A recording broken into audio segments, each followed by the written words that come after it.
नमस्कार, मी प्रफुल्ल सरदे, गोंडवाना विद्यापीठ प्रतिनिधी.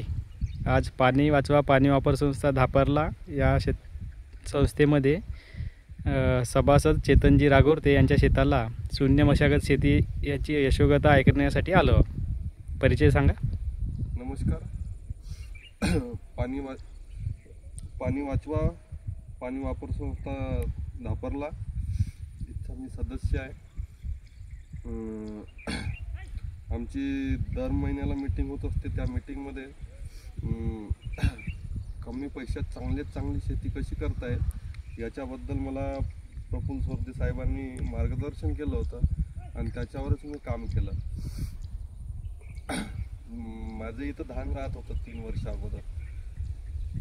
धान परवडत नसल्यामुळे मी पराठीचं पीक घेतलं. पराठीच्या पिकाला बेड तयार केले आणि ते बेड मी आता मागच्या वर्षीपासूनचे हे बेड आहे. हे बेड मी जशान तसेच ठेवले आणि त्याच बेडवर मी यावर्षी पण लावले आणि तेच बेड आता पुढच्या वर्षी पण मला चालणार आहे. म्हणजे कमी खर्चात चांगलं काम माझं होत आहे. शून्य मशागत शेती, शून्य मशागतीचं काम होत आहे. आणि दुसरी गोष्ट ही आहे की कृषी केंद्राचा पण खर्च मला बहुत कमी येते, कारण मी स्वतःच घरी निंबोडी अर्क, दशपर्णी अर्क याच्यासारखे बरेच काही मी तयार करतो आणि घरीच फवारतो. कृषी केंद्रातून कमीत कमी 25 ते 30% मी माल घेत आहे.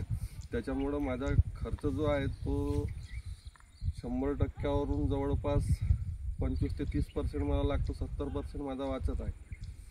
तर निश्चितच उत्पादनामध्ये तुमची वाढ होणार.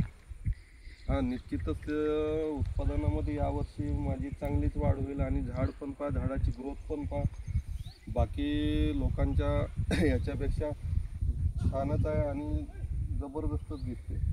त्याच्यामुळे निश्चितच वाढ होईल.